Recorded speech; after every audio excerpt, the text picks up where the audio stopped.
You know, the most saddest thing in life is when someone abuses someone else, whether it be a child, an elderly person, anyone really for that matter, whether it be emotional abuse, um, mental abuse, sexual abuse, physical abuse.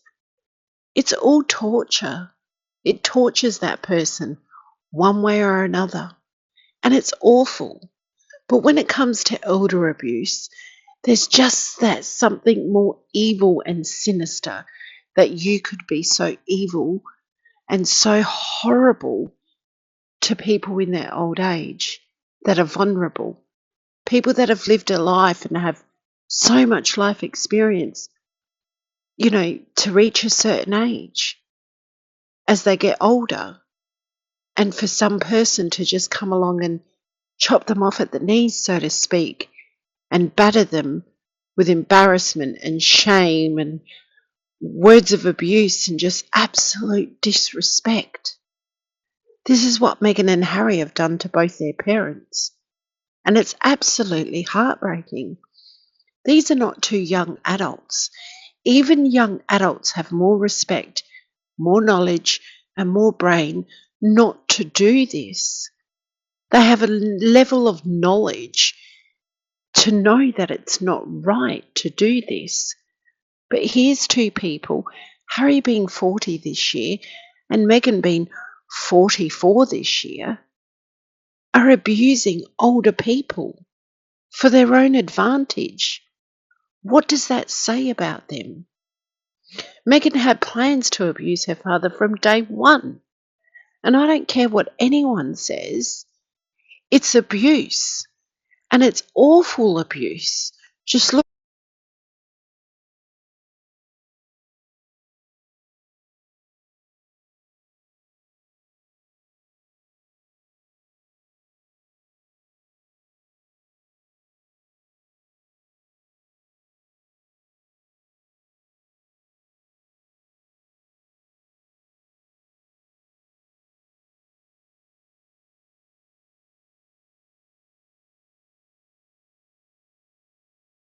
the person and how they diss the Queen and put out the relations while the Queen was also dying.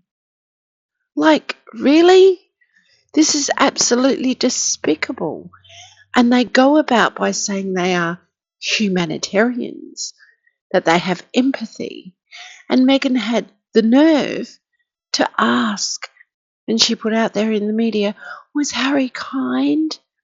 Why would she give two shits if a man was going to be kind to her? Kind. You know that word kind? Meghan has not got, in my opinion, one kind bone in her body. She wanted to know if Harry was kind, and yet she's the most evil, despicable, unkind person that I think we've ever come across.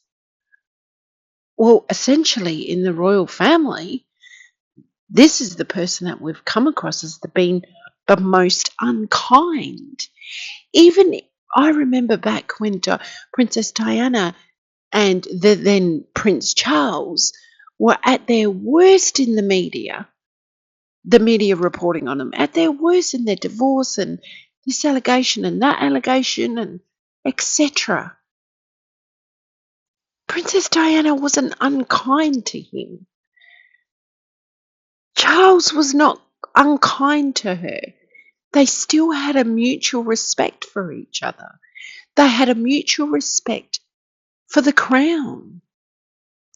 Along comes this person. I don't even know what to call her anymore. I mean, I don't want to be too derogatory towards her, but I do have some really unkind words of my own I'd like to say. But I refrain from doing so because what they've done is just so horrible. The people of the UK did not deserve this tornado that ripped through and caused all this mayhem. The royal family didn't deserve it. And most of all, Her father didn't deserve it. I have just read the most saddest article in the Daily Mail from Thomas Markle Sr., released just a few hours ago. That man is heartbroken. She had the nerve to say in that supposed letter she wrote him, that's out there for anyone to see, bits and pieces, that he broke her heart into a million pieces. What I really feel that meant was she was about to break his heart into a million pieces, not the other way around. This woman is absolutely disgusting. I just don't understand how she could be so evil. All Meghan's dad, Tom Sr., wants is to hear from his daughter for his 80th birthday. Now, the article reads, Meghan's the one I want to hear from on my birthday, but here's why I know she won't call. Just weeks from his 80th birthday, Thomas Markle sees no hope of a reconciliation with his daughter. Turning 80 is a significant milestone in anyone's life, but for Thomas Markle, his big day on July 18th will be tinged with regret and mixed emotions. I never expected to make it to 80 because Markle men never do, he said last night. My father died at 61. That's quite sad. I've had a good life and I'm proud of what I've accomplished, but everything has been overshadowed by what has happened in the last 6 years. I've never been one for birthdays, but I know the one person I most want to hear from, Meghan, won't be in touch. I would love to meet my grandchildren, but I would be happy with a photograph at this stage. Mr. Markle became estranged from his youngest daughter, Meghan, in 2018 when he was unable to walk her down the aisle for her marriage to Harry. After he suffered 2 heart attacks on the eve of their wedding, the couple have not spoken to him since. That's even not fathomable, is it? Your father's in hospital with a heart attack and you can't even reach out to him and see if he's okay, if he's going to be okay, is he going to live, is he going to pass? What? And she has the nerve to say she's a humanitarian? Mr. Markle has never met his grandchildren, Archie 5 and 3-year-old Lilibet. Speaking from his cliffside home in Rosarito, Mexico, just 250 miles from the Sussexes, 16-bathroom home in Montecito, California, he remains perplexed that he has also never met his son-in-law. He's reflecting back on his life, as he says. When I reflect back on my life, as you do when you are approaching 80, that's one of the questions I cannot find an answer for. Why didn't Harry ever come to meet me? He has the resources to fly around the world, which actually he does, doesn't he? He flies wherever, but then it goes on about carbon footprint. Talk about the pot calling the kettle black. But why didn't he come to see me, particularly when people in the royal household like Jason Knopf, Harry and Meghan's former communications secretary, were urging him to do so? That has never made sense to me. What man gets married without meeting his wife's father? There's a big valid point in that. Like, doesn't a man normally go and ask the father if he's alive, if he can have the daughter's hand in marriage? Isn't that the respectful thing? And you would think Harry, coming from such high society, he would know that this is protocol. He would know that this is respect. But he chose to listen to Meghan and her bullshit and go down her path, the path that has actually been very destructive for Harry himself. As he speaks, the effects of a serious stroke he suffered 2 years ago are apparent. At times he struggles to find words or stumbles over sentences. He endures the aches and pains of old age, including a bad knee and a bad back, and is frustrated when he cannot remember names and places. Now, that's totally understandable. The man has gone through some very serious, life threatening illnesses, and yet the so called kind daughter, this humanitarian, has not once reached out to this man, her father, who just a couple of years prior to meeting Harry was putting things out on her TikTok of how much she loves her father and he's her inspiration in her life. What happened, Meghan? What happened? What happened?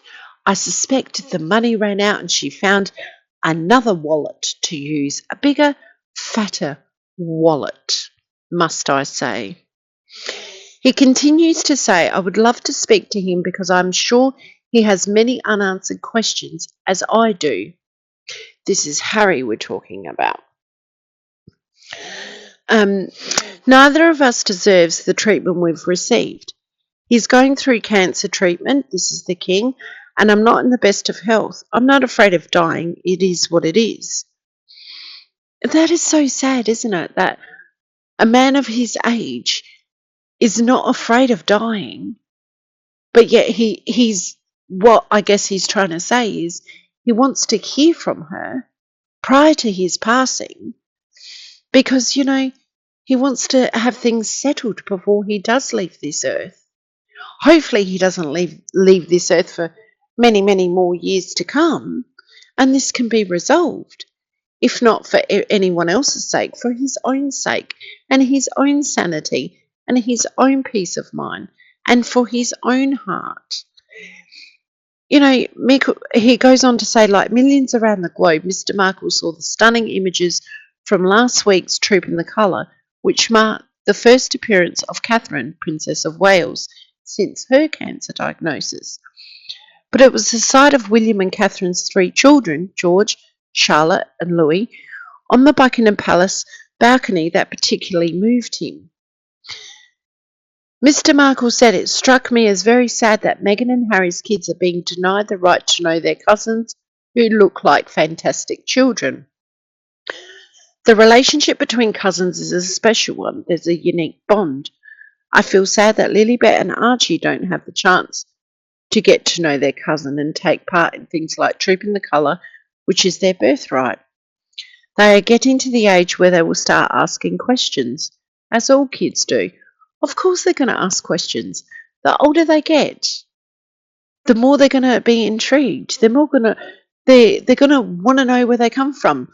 Look at Meghan. I'm 43% Nigerian. She's still trying to find out where she came from. She's Maltese, she's German, she's Nigerian, she's American, she's whatever nationality she comes up with on the day. But she's still trying to seek where she comes from. Do they not understand these alleged children will do the same thing? They will want to know where they come from. They will want to know who their grandparents are, who their cousins are, who their aunts and uncles are. It's just so, I'm sorry, it's child abuse. And this is elderly abuse against her father. I mean, you can look up this report in the Daily Mail, was just released a couple of hours ago, for yourselves and have a read. But it's just so disgustingly heartbreaking that this person that, is Harry kind? She puts out this big persona that she's this person that she isn't. Yet that she's, in my opinion, the most evil, vindictive person there is. That we've come across in the royal family. Like I said, not even Diana did this destructive stuff. And really, Princess Diana at the time, going through what she went through, her bulimia, her anorexia, the allegations of cheating, and all the rest of it. She could have, and the big public divorce that was going on, she could have very well turned her back and become very evil towards the crown.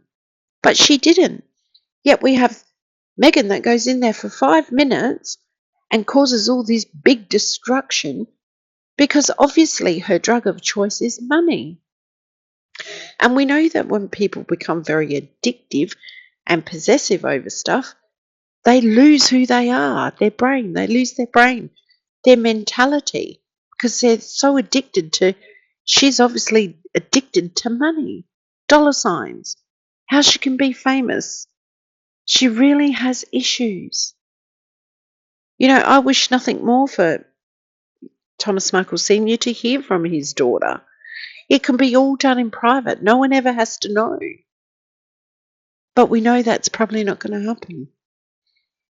What a disgusting human being she is. And she only has herself to blame for hurting and damaging and being so destructive to so many people. They do not stand for mental health. What they stand for is destroying people's mental health. That's what Meghan does. And Harry. They destroy people's mental health. Let me know what you think down below in the comments. Catch you next time.